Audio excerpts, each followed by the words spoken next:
নিদান, আর তার জেরে মার খেতে হলো পুলিশকে।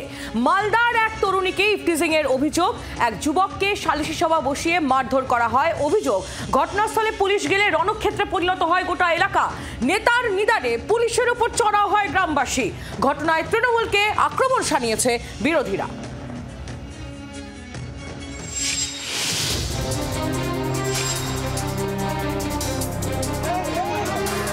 হরিশ্চন্দ্রপুরের সুলতাননগর গ্রাম পঞ্চায়েতের ডাটিয়ন গ্রামে তরুণীকে ইফটিজিংয়ের অভিযোগে এক যুবকের বিরুদ্ধে হরিশ্চন্দ্রপুর থানায় অভিযোগ দায়ের হয়েছিল।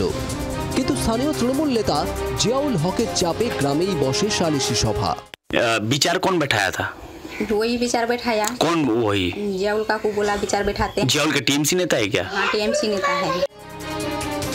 সালিশি সভার খবর পেয়ে পুলিশ অভিযুক্ত যুবককে উদ্ধার করতে যায়, কিন্তু পুলিশের হস্তক্ষেপ পছন্দ হয়নি সালিশি সভার মাতব্বরদের। অভিযোগ, তৃণমূল নেতার নিদানে এলাকাবাসী চড়াও হয় পুলিশের উপরেই।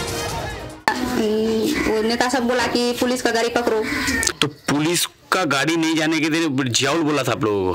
हाँ, वही सब बोला कि पुलिस का गाड़ी पकड़ो, जब तक यहाँ विचार नहीं होगा तो काहे वो उसको लेके भागेगा। পুলিশকে মারধরের পাশাপাশি ভাঙচুর করা হয় পুলিশের গাড়ি। হরিশ্চন্দ্রপুর থানার আইসি মনোজ সরকার, 2 এএসআই সহ 5 পুলিশ কর্মী জখম হন।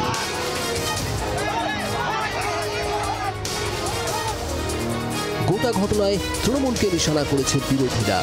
তৃণমূল সরকার যতদিন থাকবে ততদিন শাসকের রাজ চলছে।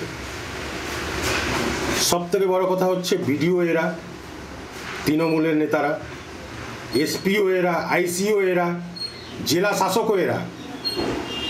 এদের কাছে আইন বলে কোনো কিছু নেই।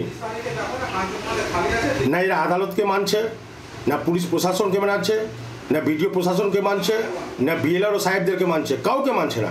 এরা বলছে আমরাই সব কিছু। অভিযুক্ত তৃণমূল নেতা জিয়াউল হকের দাবি, সালিশি সভা বসেনি, গ্রামবাসীরা বিষয়টি সমাধানের জন্য আলোচনা করছিলেন। হয়তো ইফটিজিংয়ের ব্যাপার ছিল, হ্যাঁ, ওটা নিয়ে মানে আলোচনা করেছিল সবাই 15-20 জন। তো ওটা মানে করে দেওয়া যাবে। তো কি করে দেওয়া যাবে? মানে ওটা সলভ করে দেওয়া যাবে। তো ওখানে বিচার বসেনি, আমরা ওই গাছতলাতে আলোচনা করেছিলাম।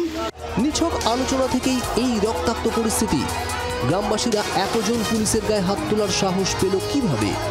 মালদহ তৃণমূলের জেলা সভাপতি আব্দুর রহিম বক্সি বলছেন, পুলিশ পুলিশের কাজ করবে।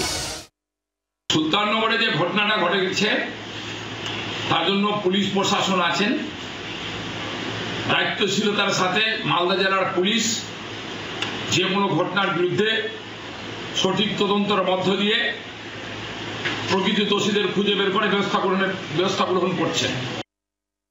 পুলিশকে মারধরের ঘটনায় 5 জনকে গ্রেপ্তার করেছে পুলিশ। তবে তৃণমূলের ওই স্থানীয় নেতা জিয়াউল হকের হদিশ পায়নি পুলিশ। মালদহ থেকে রণজয় সিংহের রিপোর্ট, জি 24 ঘন্টা।